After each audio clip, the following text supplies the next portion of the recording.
Азаттық атты арайлап атқан ақ таңда, тіліңді сүйіп күюден артық бақ бар ма? Алайда тілдің түсірі біздің қақпанға, жат тілде сөйлеу айналып кетті мақтанға.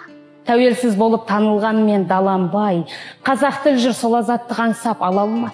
Телміріп қатты тентіреп кетті тіліміз, өзіне қолдау, өзіне тірек таба алмай.